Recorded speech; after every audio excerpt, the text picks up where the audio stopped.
me see who's Good here. evening. Hello, Priscilla. Good evening. Hello, nice to meet you. Hi, Nice, Fabiana. nice to see you here. Yes, Fabiana, our, let's say, co-worker, but also our sister in our daily duties. Mm-hmm. Fancy. Yeah, nice to see you here, Fabi. Long time no see. Oops. How are you doing? Pretty good, and you? Good to, good to see you. Okay, thank you. So we got more people. Let me see. Ana Maria, Juliana, Ana Clara, Swelling. Welcome, everyone. Hello, good evening. Hello. So, how are you doing today? Fine, and you? I'm good, I'm good. So, plenty of classes today, everyone? Yeah, no, maybe? Okay, some people are using the chat. Hello, hello, I'm good, Juliana, and you? Oh, you said you're fine, okay. Ana Clara, hi, hello, all right. Okay, well, we don't even have half of the people who signed up for the event. However, we should be starting already, or else we won't have time for everything. Okay, so shall we? Great. All right. Well, now everything is all set for us to start. Let's start with a short discussion. Okay. So, first of all, guys, take a look here at these questions. We got 4 questions, and in breakout rooms, I would like you to go and discuss them. All right? You'll be in pairs, trios, actually trios or maybe groups of 4, right? Once the time is up, about 6 minutes, when you come back, I'll ask some of you to share some points that you discussed with your peers. All right? Just one thing before you go to the breakout room. Since we got some people just arriving, Priscilla, could you please explain to the ones who have just arrived what we are about to do? The teacher is going to divide us in groups of 3, and you need to read and discuss the questions that are on the screen, Okay, thank you so much like for we that. debate. Yeah, all right. Great.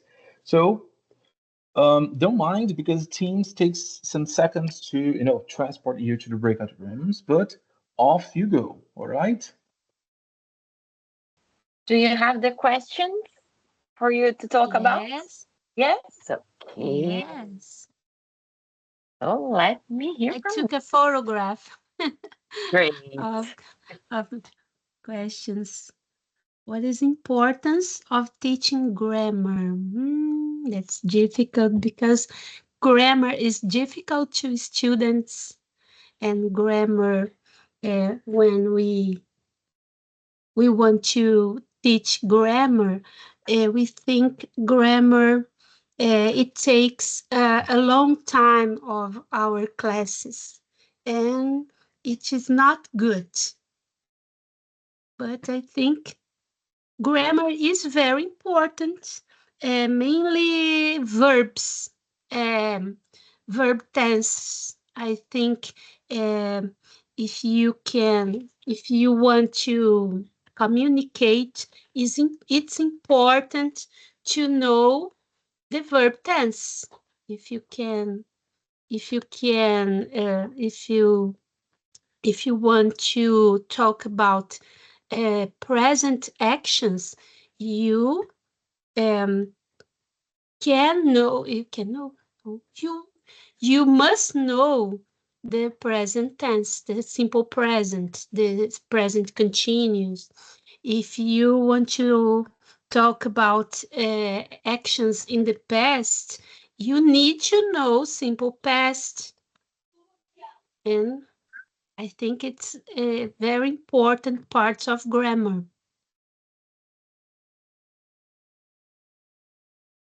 And you, what do you think about?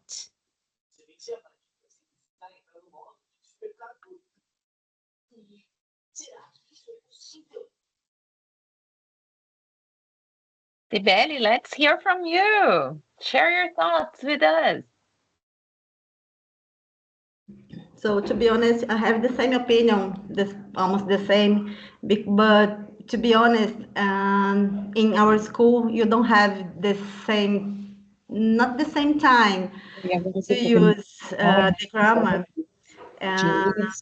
Porque fica das 7 até umas 8 e pouco, eu não consigo gravar muito.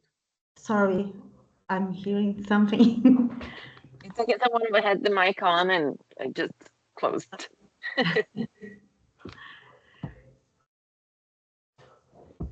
Go on, go on. Can I say? Sorry.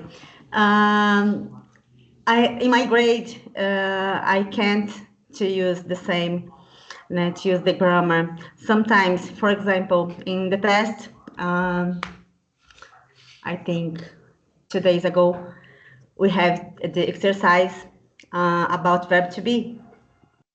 It was so difficult to them because we don't have so many time to explain about it. Yes, yes, we don't have. But some time ago, in other system of teaching English, I used to take a great part of the class explaining grammar, but the students had difficulties, and I think it was not so. I how I do. I think today and nowadays I use a little time to explain English, and I think nowadays is better than because what is important is the way you use the grammar, not how many time or how long you spend, how many time you spend explaining the things.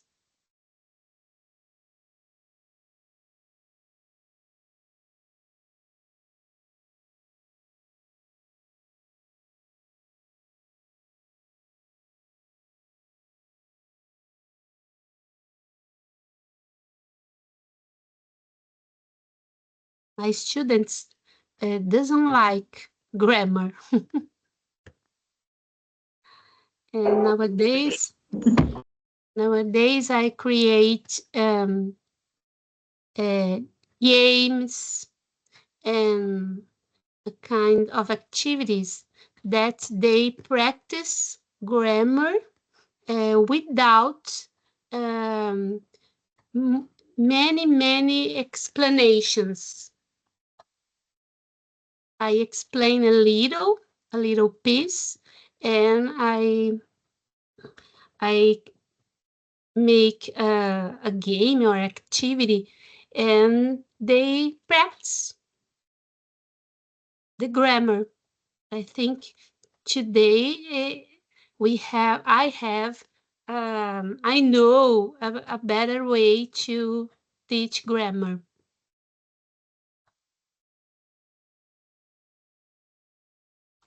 And you mentioned something about your students that they don't enjoy learning about grammar. Nowadays, not. Why do you think this is? What are the reasons that you can think of? Yes, I tell them about the importance of grammar, but I don't spend many time explaining. I spend a little time. I explain a little piece of rule, and I create an activity that they can use. I see. Nice. They love games, and I use word wall, questions of word wall, word search, and they love it. And they are learning grammar without explanation. I see. Are we coming All back? right. Sorry to interrupt, Anna. Are we coming back, João? Yes, I think everybody's here already, if I'm not mistaken. First of all, guys, I'd like to say that we had some issues with some people. So some people couldn't be assigned to a specific breakout room. Others had some issues with audio or either internet connection. So, well, I apologize for that, but overall, I could see that you managed a way to reflect upon the questions. So some people will just type in the chat. Those who are able to unmute themselves and both open the cameras, feel free to do it so that we can better see who is actually, is speaking and who is not, because some of them, are driving or are just not able to talk at the moment, okay? So, well, right now, I'd like to say that I saw some amazing contributions in the breakout rooms, and I'm really curious to see you guys sharing all those points. So, first of all, for the first question that we got here, what's the importance of teaching grammar? So, who would like to share the points you discussed or you reflect about this question? So, Priscilla. Hi, good evening, everyone. The importance for grammar is the basis of any language. So when you study grammar, you start to think about the language that you are already using it.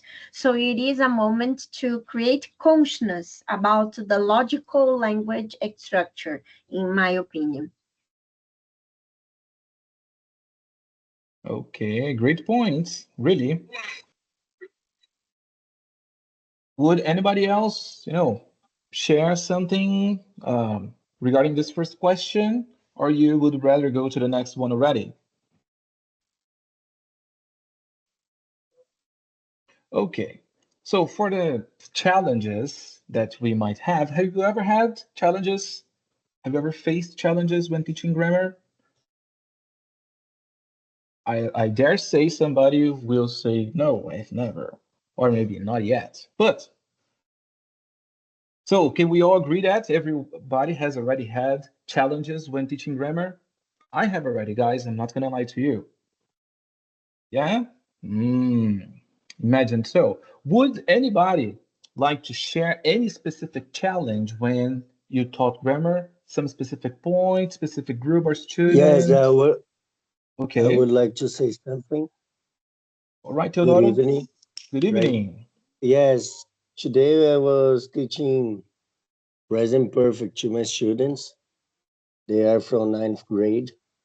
And it was hard to make them understand something that is related to the past and to the present, I tried to make them to understand it, but it was a little hard. I had this problem with them. And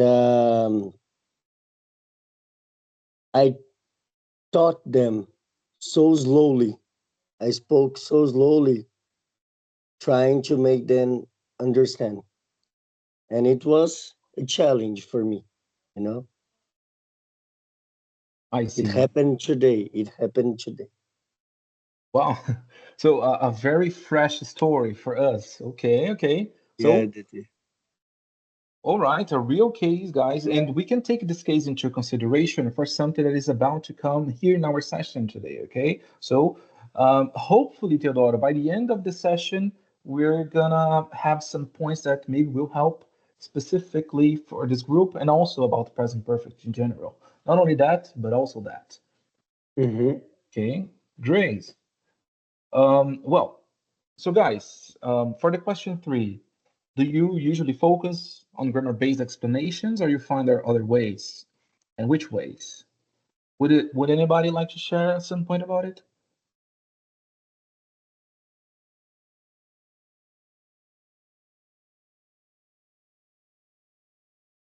I like to explain a little piece of grammar and create actions, create activities and the students will practice this little piece of grammar, and I love use games and this kind of activities, and they practice the grammar.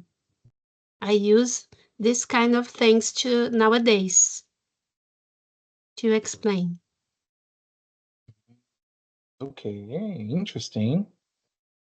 All There are right, interesting people point. participating in the chat. Yes, I just saw it. Juliana mentioned that when she was teaching the 5th grade, she was talking to them about the ing, and she doesn't remember exactly the question, but one of the students had a doubt, and she got lost in her thoughts and couldn't finish the explanation. Okay, yes. Who has never that as well, right? You know, got lost because of one question, something that was a curveball, maybe. Okay. All right, interesting. This can also be related that something that we are about to discuss very soon, and maybe what we can come up with that discussion might help in that case as well. No spoilers for now, okay, I promise. But we will cover that. So, talking about the grades that you might consider to be more suitable for grammar systematization, sorry. Do you consider any specific grade to be better or more suitable for that? And why?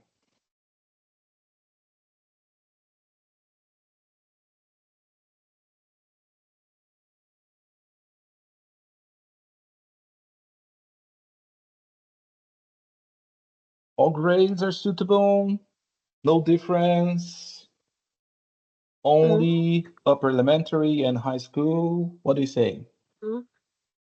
I think it's more important to Fundamental 2 and high school. In Fundamental 1, the students are kids, and I think grammar is we have to learn grammars without using systematizations. Interesting point. Okay. All right. I see it. Anybody else?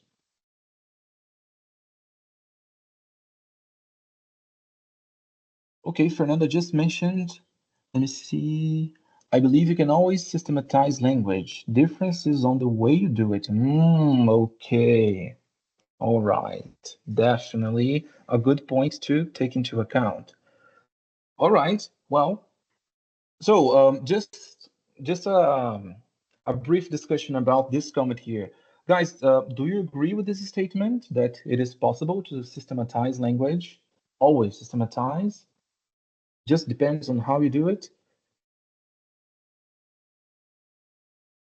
Okay, this is actually a very important comment because we're about to cover a topic that will be very related to that. Okay? Well, so first of all, guys, now that we could have this introduction about the topic, well, grammar. I know this is an obvious question, and I don't mean to, well, to say the basics, but what is grammar? What, really is when we talk about grammar? What are we talking about exactly? We mentioned the word systematization, but what is it exactly? Or what do you believe to be grammar when we are teaching? Well, you don't need to answer, I mean, oh, okay, Priscilla, you want? Okay.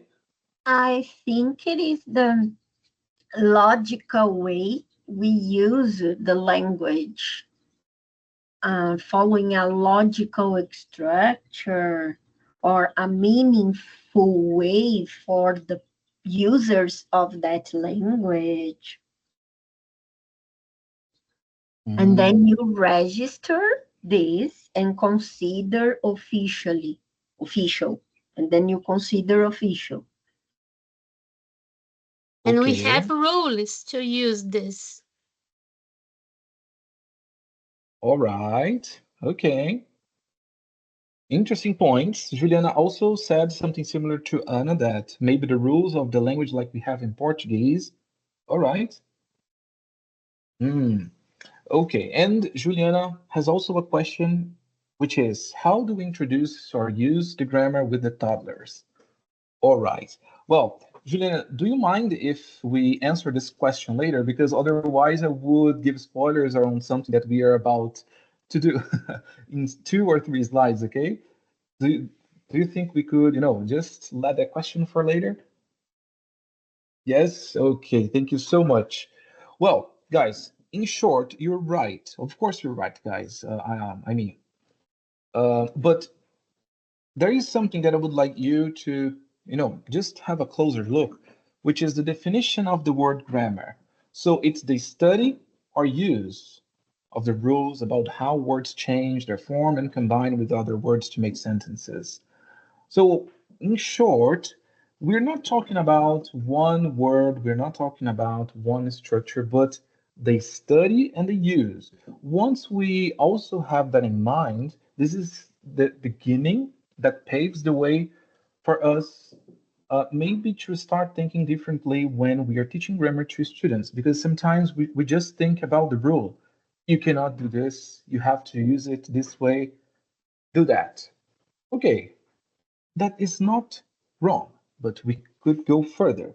And for that, we're going to explore some points that I brought here for you, starting by the first thing here, a quote, okay? But before the quotes that I have here for you, I would like you to say yes or yes, I agree, or if you disagree to to 2 statements that I have here. So first, grammar equals to rules. Do you agree to that? Yes? No? You can, give a thumb up. Yes, so or type in the chat. Okay, yes, all right. In a way, yes, okay. I see. Yes, and much more. Yeah, that's great. That's right. I have another statement here, guys. So, my second statement for you is the rules are 100% reliable. Agree or disagree with this one?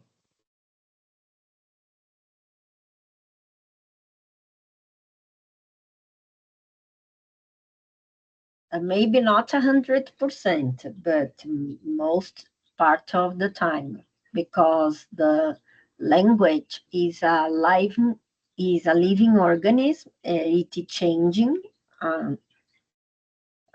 as you pass the years, and even grammar changes. So maybe not 100%, but most part of the rules, yes.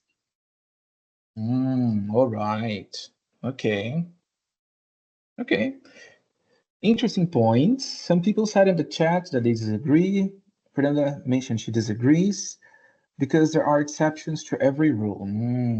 Carol mentioned 100% is too much, and Sibeli thinks that it's not in totally. Okay.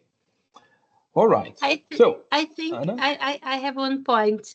Okay. I think babies don't need rules or grammar to speak and to understand the language. I think the language is not only rules and grammar. The language is very, very big.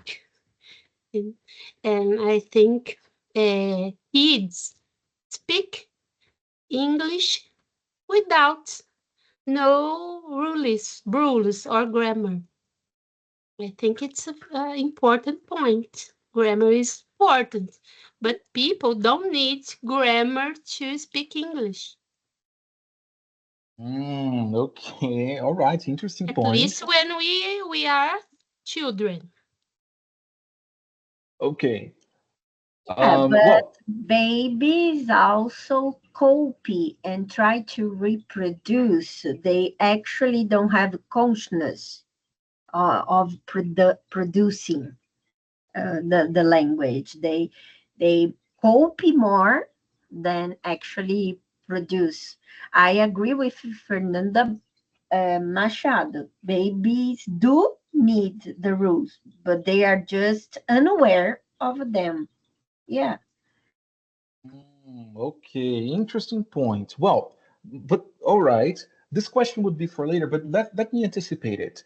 Guys, let's be honest. Language, we mostly use it for communication, but do you need grammar, 100% grammar to communicate, to convey your message?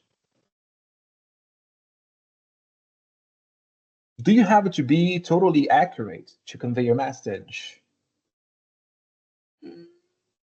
No, right? We don't need to be totally accurate. However, we should not disregard the systems and the rules. Okay, so overall, this is more, like we should have a judicious balance and thought on the age and how we're going to work on that with that group specifically or that student. Okay, so when we talk about babies, of course, systematization will not be taught the way we are working here in the session, for example, but they're there, the rules. We don't encourage them to reproduce our language saying, she don't. No. If we are talking, we will find our ways to have them say she doesn't. Will we explain that in third person of singular we have to use the auxiliary does and yada yada yada yada? Of course not.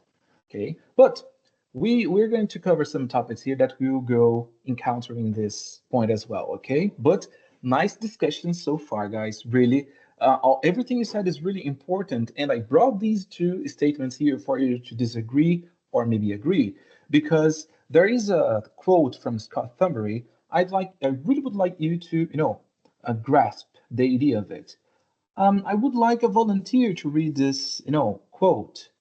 Uh, Anybody else? Sorry, would anybody be, willing to read it out loud for everyone? Yes, I could read if you Thank you, want to. Teodoro. Um, Rules are a useful aid to learn, but only if they are reliable. So many grammar rules seem unreliable because they have exceptions. Grammar rules are not like road rules. They are not regulations, but more like regularities. That is, they describe patterns and combinations that occur in real language use. The fact that rules are not 100% reliable does not mean they are useless, so long as we recognize that they are less regulations than rules of thumb. Thank you so much for that, Teodoro. Okay. So, well, guys, in fact, a lot of things that you mentioned are here included in Thunberry's quote, right? The part of rules, the part of exceptions, right? My question to you is the idea of Thunberry here really clear for you guys? Because, we'll be discussing more about this topic right now, but is the idea pretty clear what he means by regularities, not regulations? The metaphor with road rules. Yeah. Mm, okay. So just one thing here. Something that, I'll also have a hook with what was mentioned about the toddlers classes. When Thumbery says here that they describe patterns and combinations that occur in real language use, when we are, working with language, even with the babies, with the toddlers, we are already using the grammar. Of course, in an implicit way, but we are. If they reproduce, they're using it as well. But of course, we don't explain the rules and details, right? So, well, I'd like you to keep in mind this idea here, this quote from Thumbery, because we're gonna base some of our activities here on that, okay? So when it comes to teaching grammar, we have some points that are crucial for the students to, get familiar, to get acquainted with that.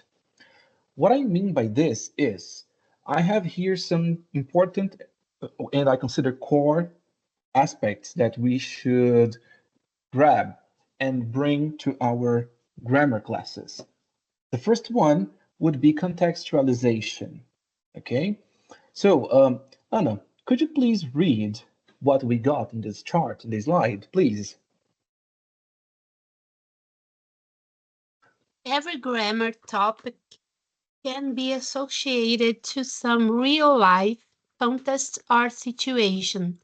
It does not only nurture students' depth understanding due to its meaningfulness, but also broadens their capacity to comprehend systematization and applicability. One simple and good example is the modal verb can. We usually first teach it as the modal verb to talk about a person's abilities and capabilities. Yeah, thank you so much for that, Anna. Okay, well, so here, before we take a look at this, short dialogue that, this, let's say, metaphorical or this hypothetical dialogue that I have here, guys, this part of contextualization of grammar topic, associating it to real life context or situations, does it make sense to you? I mean, do you grasp the idea that every grammar topic can be associated? Do you agree with this statement?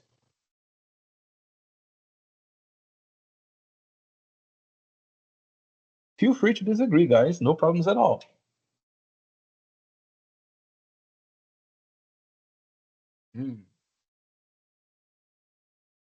Okay, so following up here, I got here this short dialogue for you of an example, a teacher talking to students about the use of can. Of course, guys, this is, one remote possibility of conversation. We could have, infinite possibilities, all right? But, well, one example. So the teacher asks, hey, guys, do you think you have any ability? Yes, I do, teacher. So what can you do? I can play the guitar, but I can't ride a bike. I see. I can play the guitar too. So the main point here is to see the real life context and situation that would be associated to. Here we're not working on the explanation of the grammar itself, right? But the point is abilities, capabilities. Can is associated to that. The same way can be associated to a real life context or situation. Grammar topics can be too. I know that might be a challenge for some grammar topics, but that is possible as well. All right. And that is exactly what we'll be working right now. I brought here for you guys some topics, actually some grammar topics, structures. So as we can see, we have since, comparatives, and superlatives up to past verb to be, present, and past perfect, there to be. All right. Well, you're going to have a task. For this task, I would like you to associate the grammar topic given to you with a real life context or situation, right? As you can see in the slide, you might build a short dialogue. You're not, supposed to. I mean, you don't really need it. That's not mandatory, but you might. You may. Okay. So, the most important thing here, guys, you are teachers, so you understand how the grammar, how this system works, right? You know the rules.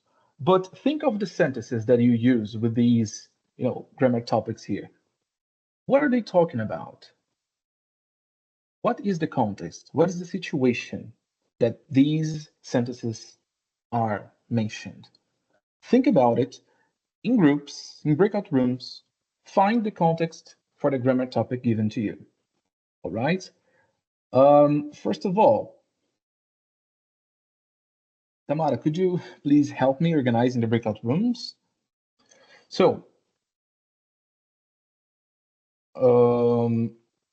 please pay attention to the topics that I will give to you. I will say the names, all right? So, Patricia, Fabiana, and Tainá, you are in room 1, and yours will be comparative and superlatives, okay? So, Priscila Damasceno, Patrícia Damasceno, Patrícia Damasceno. No, oh, something changed, okay, the room's changed, all right. Okay, is it gonna change again, Tamara? No, sorry. Okay, so now we go for real, right? Now it's not a drill, now it's the real situation. So, in room 1, we have Diana, Shane, Teodoro, Fernanda Machado, Isabela Tomás. So the 5 of you guys, you are comparatives and superlatives. I'll say the names again. Diana, Shane, Teodoro, Fernanda Machado, Isabela Tomás.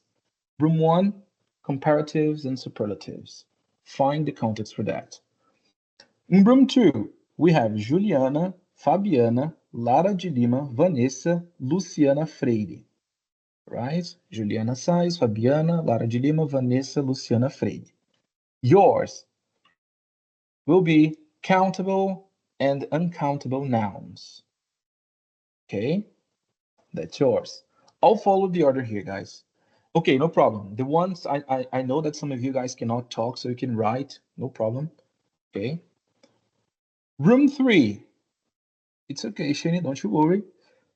Priscila, Patrícia Damasceno, Ana Clara, Tatiana, Carol. Priscila, Patrícia Damasceno, Ana Clara, Tatiana, Carol. You guys are present continuous. And the last room, room 4, we got Tainá, André, Lohane, Sara. You're going to be present perfect. Ana Maria, what do you think what would you like to talk about? Perfect. Would you like to talk That's about dare to be? Dare to be is important to talk about things that are around us.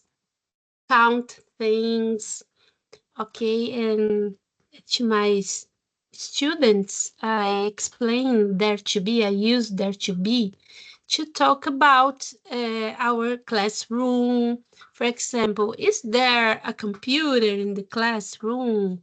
Is there garage in your house? Are there how many for example, how many bedrooms are there in your house? And we use there to be to talk about the things. Yes, and we important things in our lives. Yes, and sometimes they get confused because they get confused when they have the word have and they change for have, and yeah, it's important to know.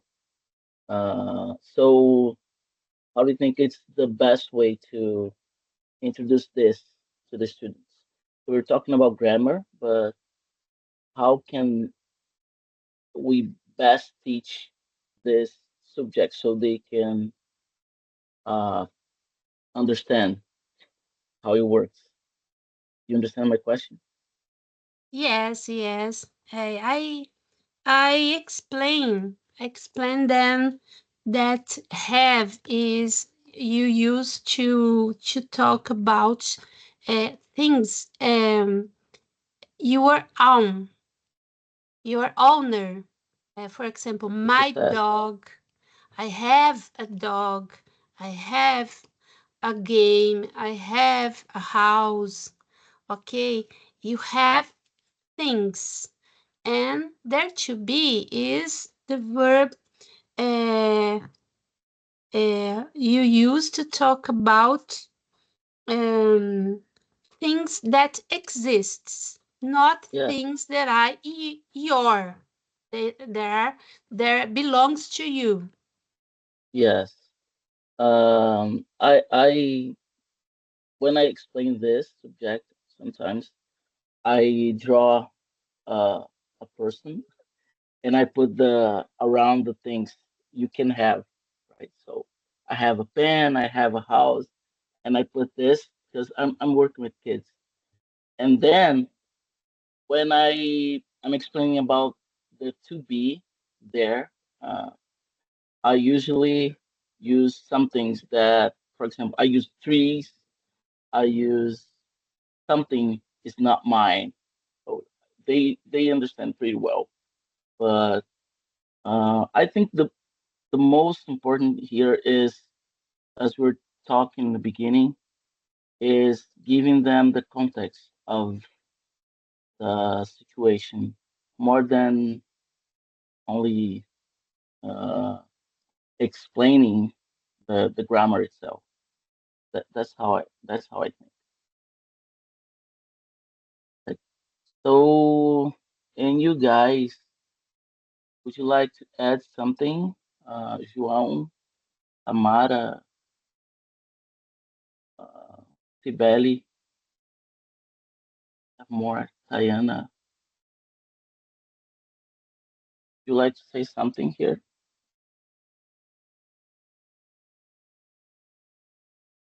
Simple past.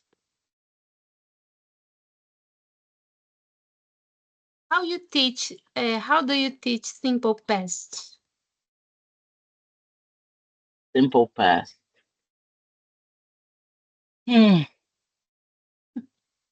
Well, it got me a little more of trouble about simple past because they sometimes they also get confused. But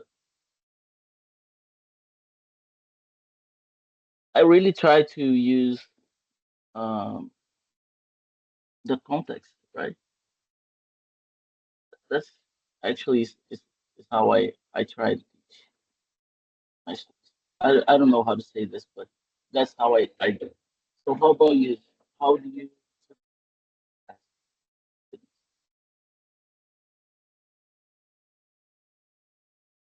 I can hear you. I can hear you. You are on mute. No, am I? Okay, No, I'm okay, not. okay, okay. And I used to talk about um, make a um, compare Portuguese in English and in this situation because in Portuguese it's very important to talk about the past Mhm. actions and things who happened yesterday, last week, last month, last year. Né? It's very important to know how to say, to talk about things that happened yesterday. Okay? And in Portuguese, it's very important in English too. So they have, I think sometimes when they are trying to use the past, they they got some troubles. So, but uh, as we said, it's a simple past, right? It's simple. So we just talk about the the past in a simple way. It happened uh, in the past. Yes, that's it. So would you like to talk about, guys? Could you add something here? Would you like to participate here, or it's okay for you? My I think it's students just have my students have many problems to understand the difference of using the verb be, was, were, and the other verbs when we use did, didn't. They think it's very difficult. yes, it is. Why we have to use did? Yeah, Because in Portuguese we don't have did, we don't have do, don't, doesn't, didn't. It's yes. very difficult for them I understand. feel In yeah. Portuguese we use não. That is one word, não. In English you use Don't no, you use don't. not, Yeah. didn't, don't, doesn't, and Uh-huh. it's difficult So for them. yeah, to explain this, I try to tell them about the culture of the language. So we are talking Portuguese. It's a different language, and English is another language, and they have the culture itself. So we don't fight against the culture of the language. I try to convince them, okay, we don't fight about against this. It's a culture, right? So you need to understand that there's a culture inside. And when we are learning more, when the time passed, they kind of um, they get the structure of the past. No, I know. I need to say I was there. I need to say I did, because and yeah, it takes a little work, but because if I just tell them, okay, you just need to know it is what it is, so they will go, oh, you kidding me? No, no, it's not good. But yeah, that's it. Okay, well, I don't mean to interrupt you guys, even though I'm doing that. I'm sorry. But, well, time is up. Well, first of all, I'd like to say that, well, amazing contributions around the breakout rooms. Okay, so, well, right now is the time for sharing. So I'll follow the order. Okay, so the group one, comparatives and superlatives, I'd like you to start saying which contexts or situations you would associate this grammar topic. Okay, feel free to say what you discussed, and after that, the others might, complement with something else or even say something, a comment. Well, feel free. Okay, so group one, please, your Uh, turn.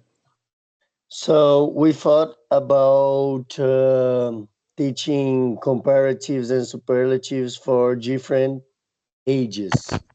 So we thought about different ages for teenagers and kids. Um, as I teach teenagers, I usually use pictures when I am teaching comparatives and superlatives. And the example for comparatives, because they have many images in their minds. So I compare, for example, São Paulo to Rio de Janeiro. And I want to say that São Paulo is colder than Rio de Janeiro. The teenagers understand it completely. Do you know? So pictures are very good for teenagers. And when I talk about superlatives, the word super, it's very interesting um, to show them what it means, superlatives. Do you know? And I think, wait a minute. Okay. About the kids, it was said that it's good to use physical things, and I would like my partner could say about that if she wants to. I don't know. Isabella, do you want to say something? Isabella, I don't think so. Okay, no May I problem. continue? So Yes, I'm going yes, to continue. So she sure. told me that for kids it's good to use physical things. So she tries to compare clothes or the size of the kids, you know. So she calls the students to come in front of class and she compares them, you know. Okay. All right. Great points mentioned. Guys, would anybody say, compliment, ask something about what Teodoro discussed with Isabella and he shared here in this main room about comparatives and superlatives?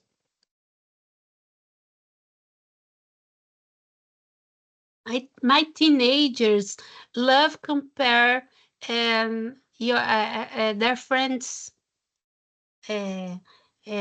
João is taller than Pedro. Maria is fatter than Gianna.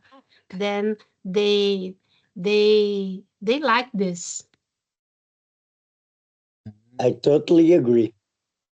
They love it. All right, okay. So, overall, question for everyone. Do you think that this grammar topic is suitable for most or all grades?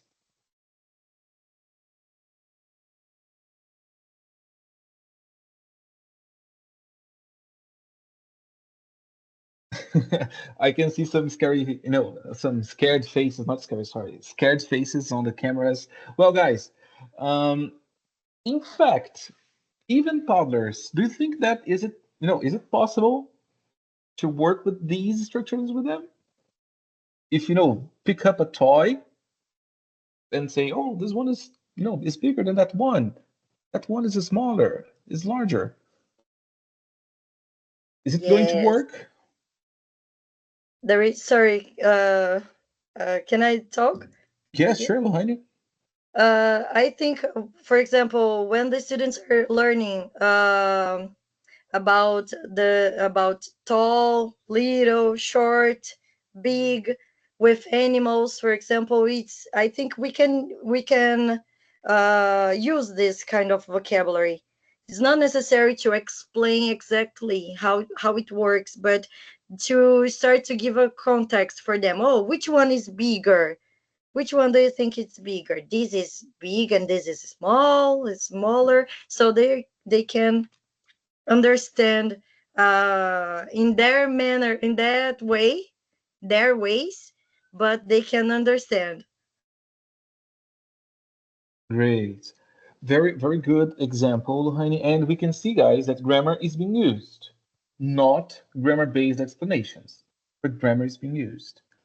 The topic that might be, might appear like a challenge for some ages or grades, might not be, depending on how this is implemented in the classes. Okay, this is the main point here, right? Well, um, we still have some things to discuss about these topics, so let's go to the next ones, all right, so that we have time for everything.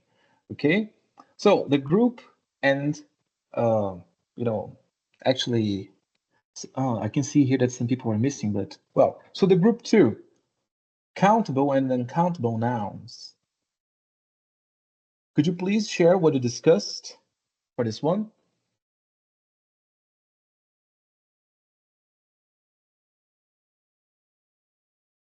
Let me see here. Who was the group two? Juliana. It was Fabiana, Lara, Vanessa, and Luciana. Okay, I saw somebody talking to Fabiana when I was in the breakout room. I just can't recall who. So if you don't mind. It was Luciana. Oh, thank you for that information, Fabiana. So Luciana, if you don't mind, please, could you please share what you discussed? I don't like to talk.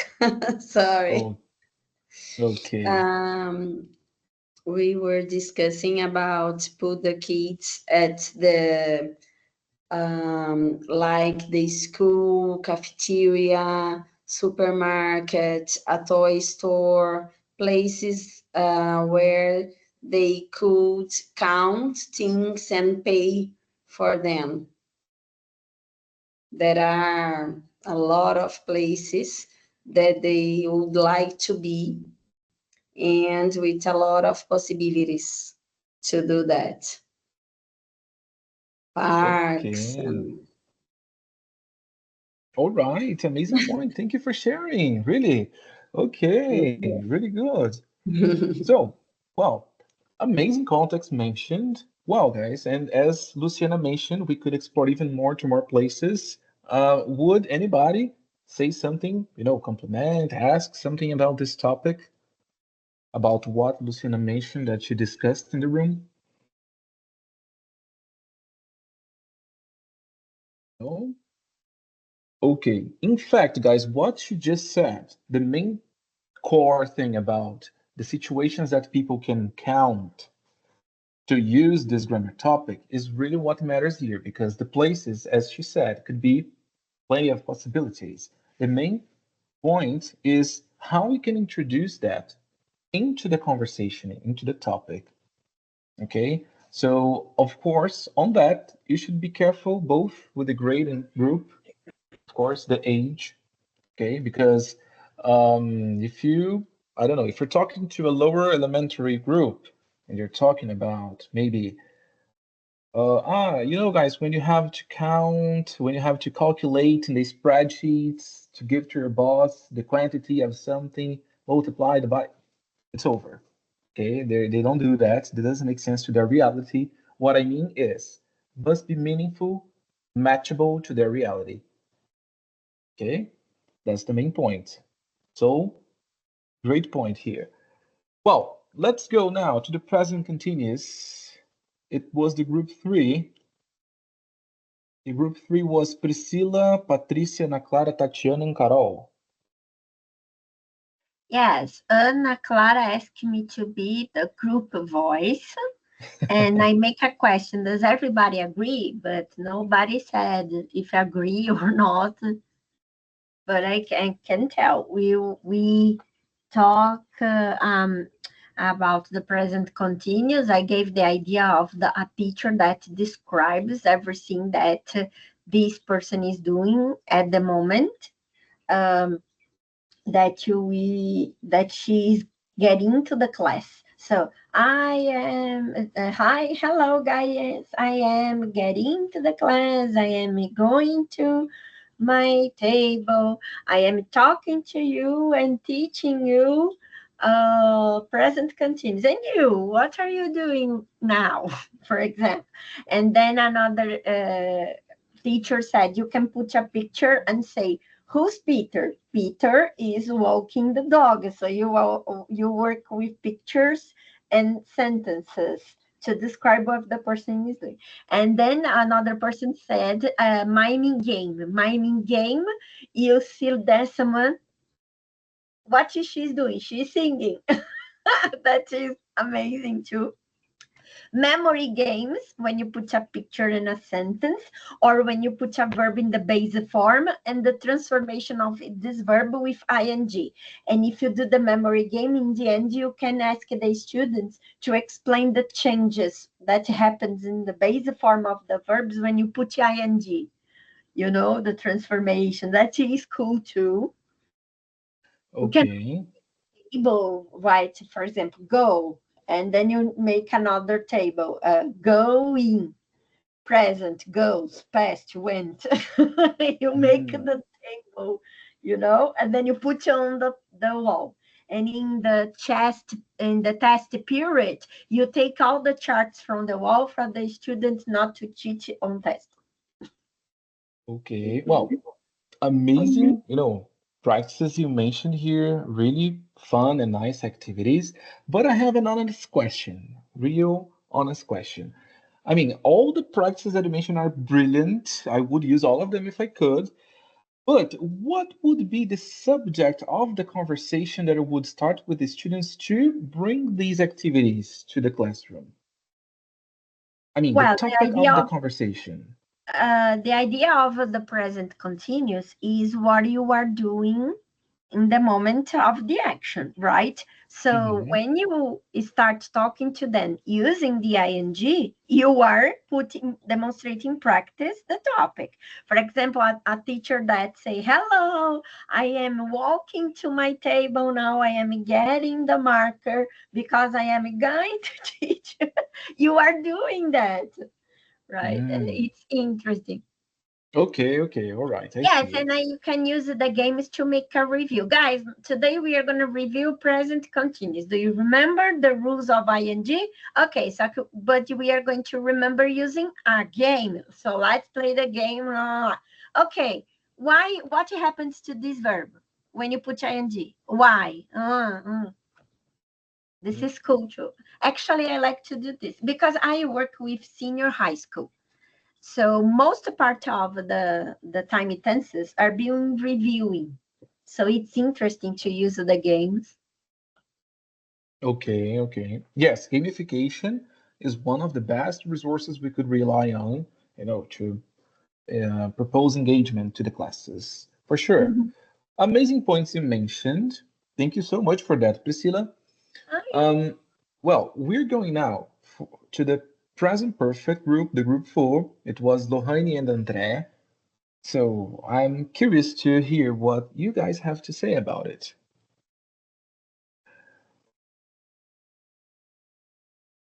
So could you please? So do I. So do I. I'm interested. Yes, right, Theodore, because you had an experience today. Okay. André, you want to start? Okay, I will start, right? Thank you. Let's go. So I was talking to my Hi, partner. André. Hello, boy.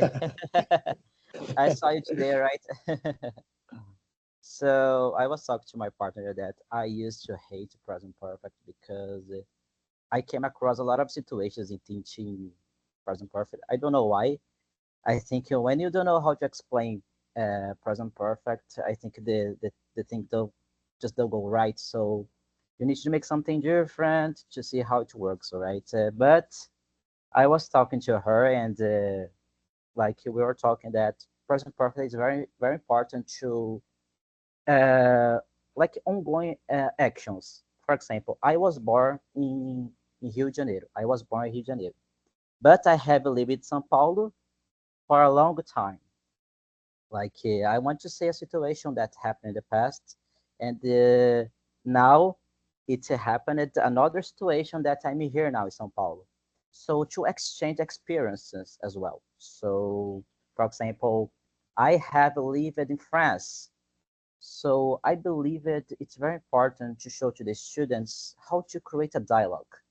Like because we usually use the present perfect to indicate some situations.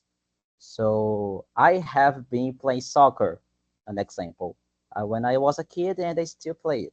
So I believe it's very important to share. I was talking to her, and it was like to say like gossips as well. So have you ever heard that person, or have you ever seen?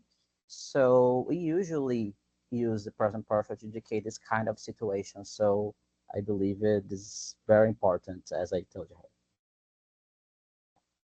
Okay, all right. Amazing points. Lohane, would you like to say something else?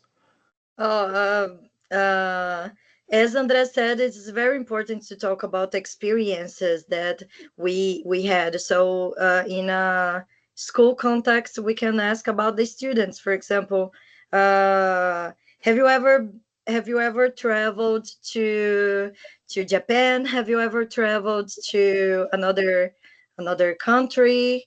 So we can talk about when we ask them about when we study about nationalities, or I mean about countries, we can use this kind of vocabulary. When they are learning about some hobbies, we can use this too. They can ask, they can talk about something that they are doing, and they started in the past doing, and they are still doing that. So we can use the present perfect, and something that they did many times. So they, for example, we talked about Harry Potter. So I have watched Harry Potter 1,000 times. They can say something like that. The students can say something. They can exaggerate a little bit about these things. And we talked about something that has changed in the person. For example, the hair, or if they are wearing glasses, or if they changed something that for a long time they haven't changed.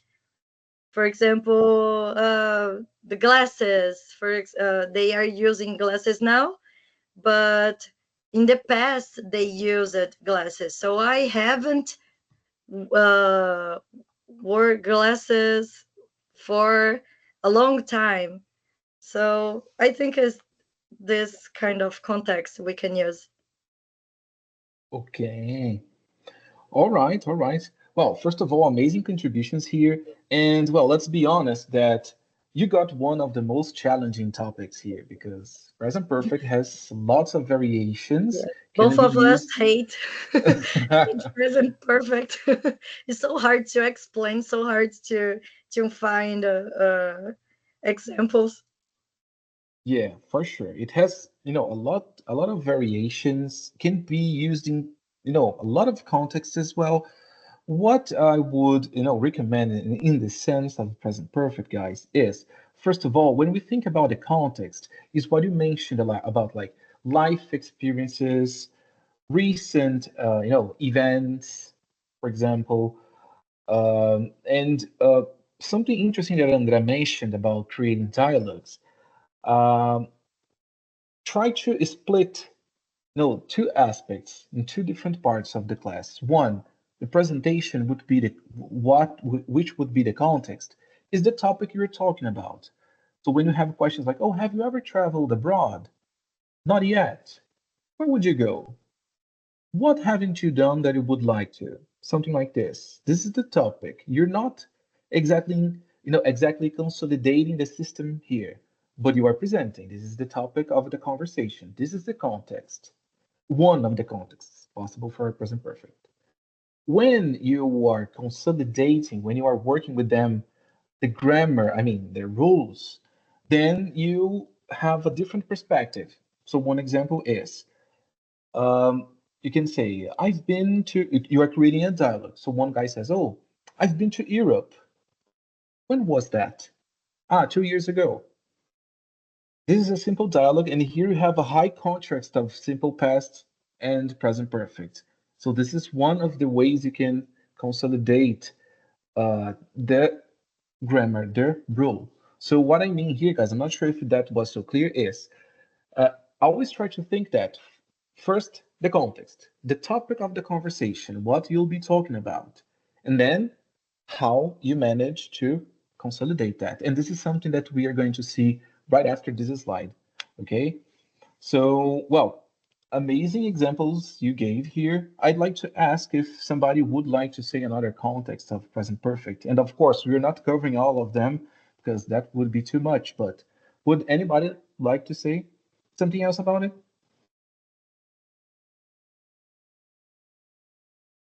No? Okay. Teodoro, you had a question about it previously.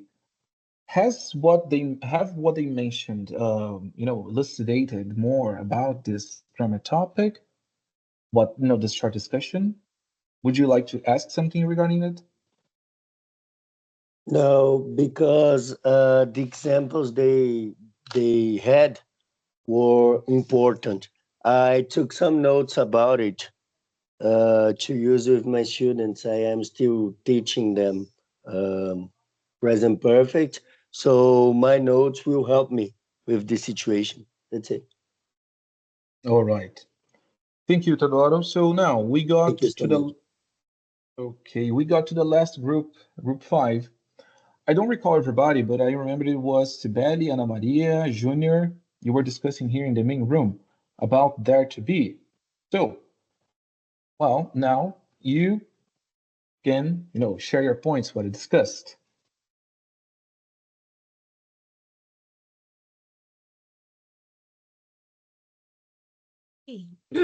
I said that I use verb to be. I like to use verb to be to talk about things that are exists around us. For example, your house and is there a garage in your house? Is there a swimming pool in your house? Is there a dog in your house? And I use the life, common things in their lives to talk about things that exists. And you use that is, that are, or that isn't, that aren't. In the classroom, how many computers are there in this classroom? How many students are there here? How many restrooms are there in this school? I use this the space Okay. for teaching them. All right. So the exploration is the key. I mean, the main topic here, right? Mm-hmm. Great. All right. Interesting. Amazing. Would anybody like to say something? Compliment, ask?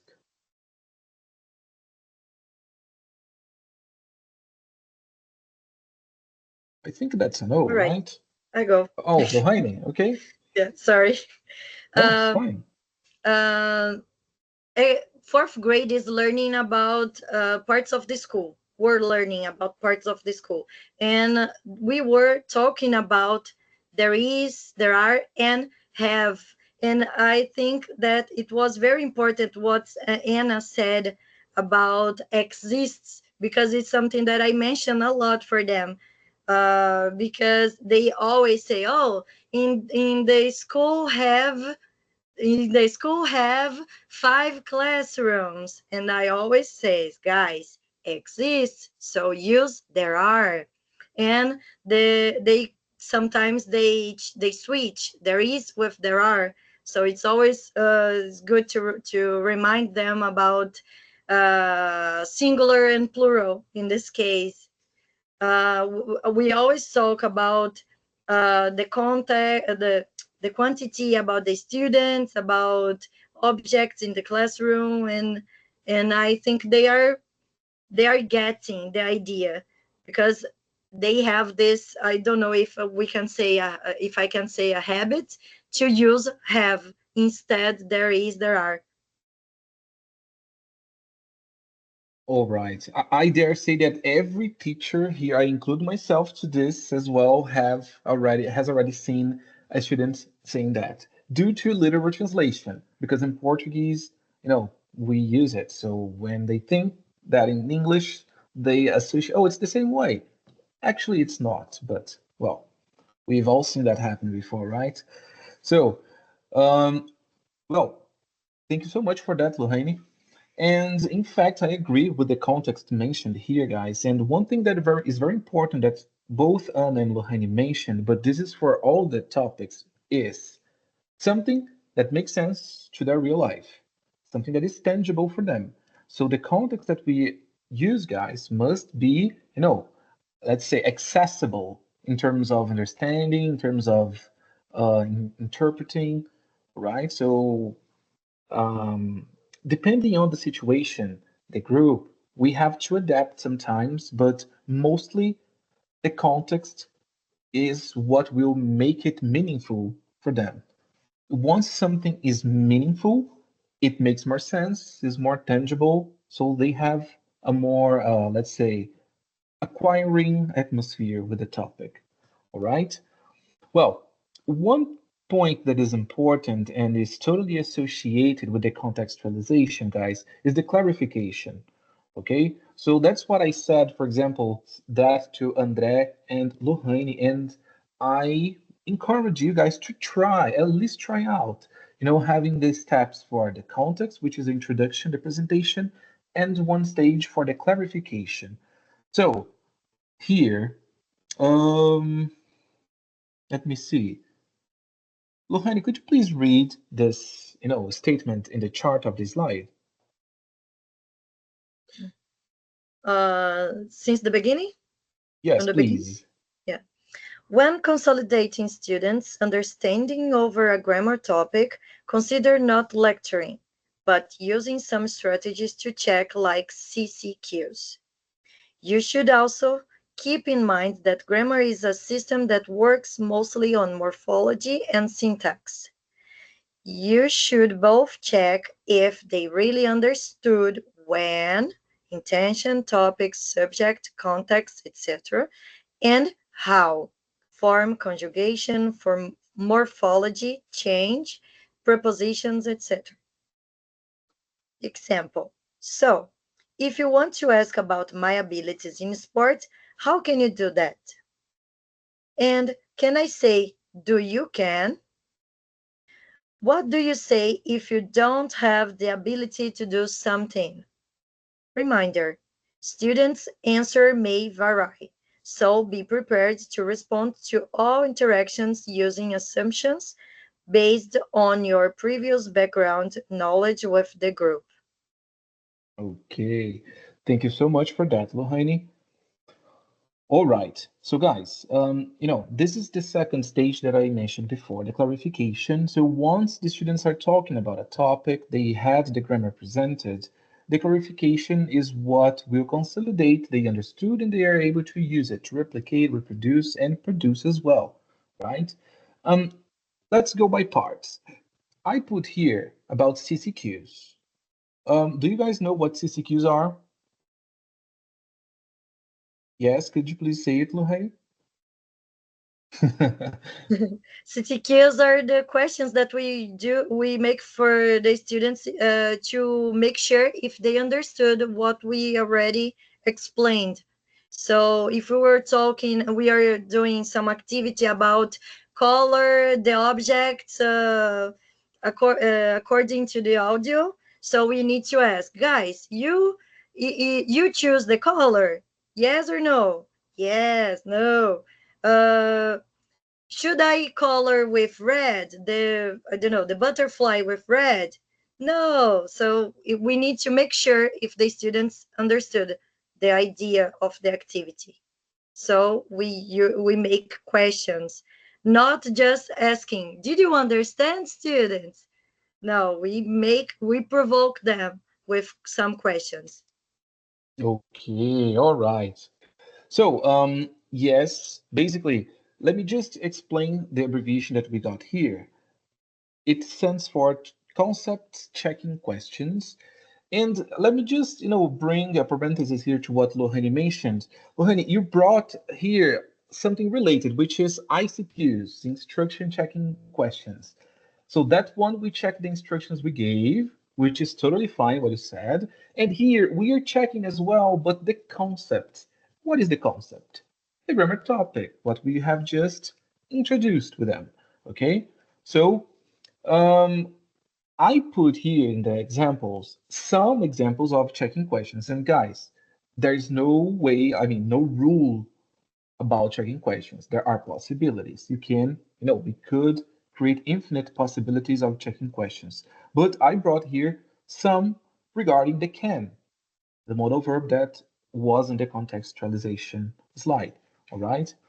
So the main point here, guys, this is when we try to explain the rules and how, when they can use it.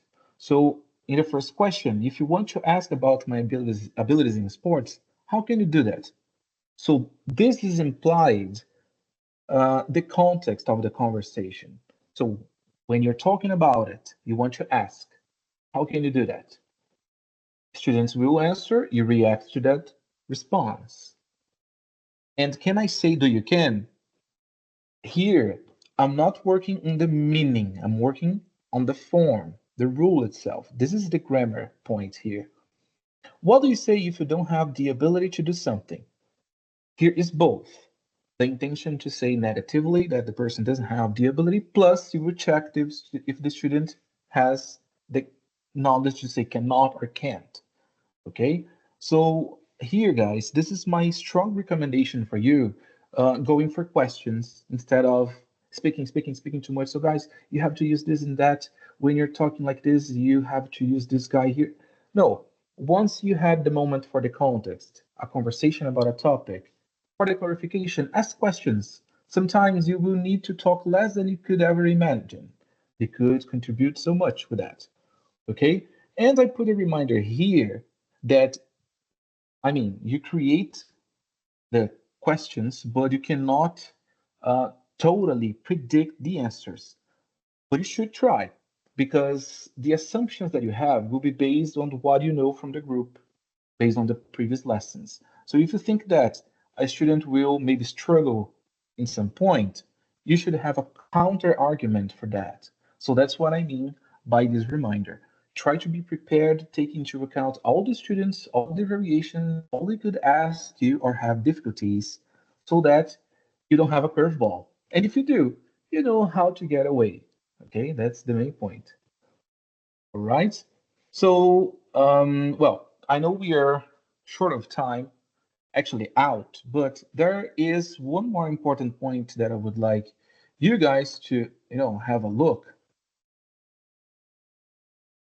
So let's, skip this expansion. I would like you guys to reflect upon this, prescriptive grammar, right? So there is a quote here from Thunberg as well. Junior, if you don't mind, could you please read everything we have in this chart?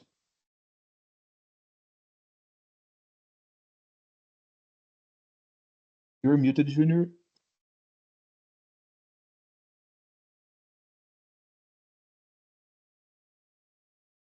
Can you hear me now? Yes, thank you. All right. Um, Perspective grammar, is that? Mm-hmm. According to February 29, 2019, a doctor's prescription tell you what medicine you should take. In similar fashion, uh, pres- prescript, sorry, a prescriptive grammar tell you what you should say or write. The author also remarks some examples. Do not say, you are taller to me, you are taller than me. Say, you are taller than I. Then is a conjugation and is a subject of the reduced clause I am. None of us want to go in incorrect. None is singular pronoun. So none of us wants to go. Okay. It's quite relevant to mention that telling how grammar is helping them and why might sound more acceptable. Hence, a purpose on the learning can impact the classes in various ways. Thank you for that, Junior. So, guys, the main point here, prescriptive grammar, prescriptive. So, it's like a doctor's prescription. He tells you, you should take this medicine. Why? How? So there is what, how, and why. When we tell students the rule, of course, guys, we have to balance which rule we are saying How and why, because we should measure the level, the age. Remember, must be tangible for them, okay? But in short, try to provide the reason why they should do this and not that. So I brought here the examples of Thornbury, and here, of course, this is a grammar-based explanation, but we could adapt it. And the most important thing is there is a reason for us to correct them. Oh, it's like this, not like that. We do that every time. Not exactly.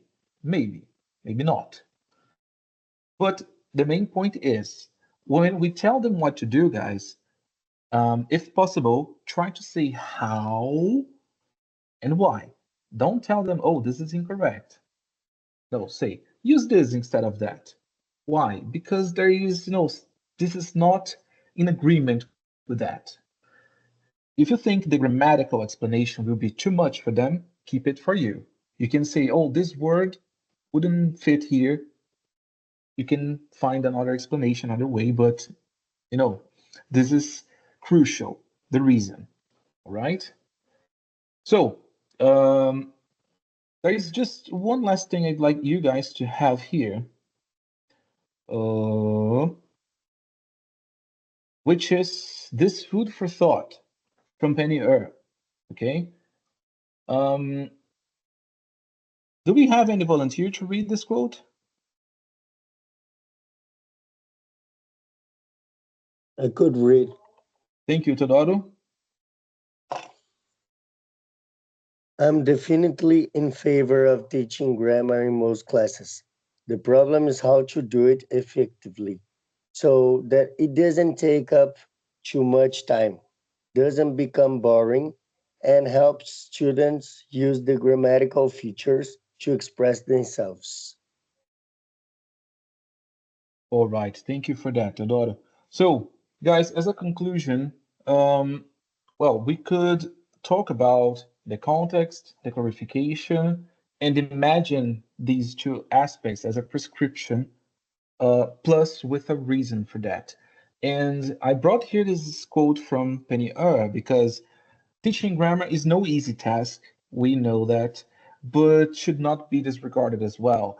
So when doing that, try to find a way to, bring that along so that it doesn't take too much time because we should not lecture. Plus, has to make sense for them, and then it doesn't become boring. Okay, so I hope that what we could discuss here can help you with that. And there's one thing that there is a loose end that we have to conclude, which is a question from Juliana right in the beginning of the session, asking how we could cover that with babies, toddlers. Okay, so as we could discuss around here, the context can be applied for most of the topics that we saw here, even for babies, for toddlers. So the topic of the dare to be with exploration, about the countable and uncountable, we can use even the same exploration topic to explore with them. How many can you see? Do you see something in this picture? Do you see something in the room? How many? Let's count together. Use the numbers. Um, we can use everything we have around us to make this a context or a topic for a grammar topic. So what I mean here is how to use grammar with babies and toddlers. We avoid the grammar-based explanations and we find a suitable context for their reality. We use it and try to encourage them to reproduce it. Okay? Because let's be honest, guys, systematize and bring the rules for them will not work, or ideally wouldn't work because it's more difficult for them to systematize things. So work on the context, on the conversation, keep the rules for you and for them when they come to the elementaries, because in the elementaries, groups in general, they will start be in touch with that. Okay, so Juliana, I'm not sure if I could cover your question or if it was specifically about something, but Would you like to, ask or bring an extra point to that?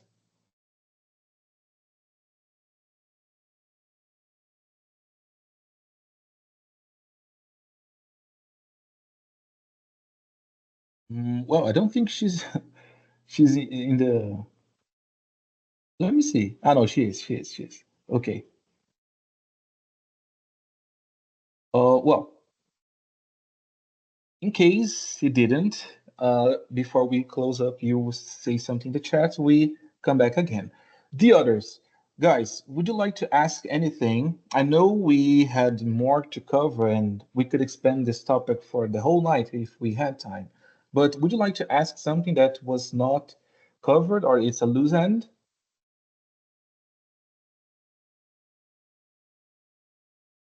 No? All right. Well, I hope this session, these conversations and contributions that you guys, amazing contributions that you guys brought up to this meeting, help you in a way. In case you want to ask more about it, feel free to, contact the consultant that is assigned to the school. So here we have almost all of us. We got here Fabiana, we got Vanessa, it's me as well. Tamara is one of our coordinators, so in case, well, you need, you can contact her. But ideally, Vanessa and Fabiana will be your first contact as well. Dani, which is not here, is also, and Camila, that is also not here, is also one of our consultants. And always count on us. All right, we're gonna have more pedagogical meetings with more time to discuss. And I hope this one, even though it was a bit short, could refresh your minds and bring some insights for you. All right. Thank you so much for your time, patience, and contributions.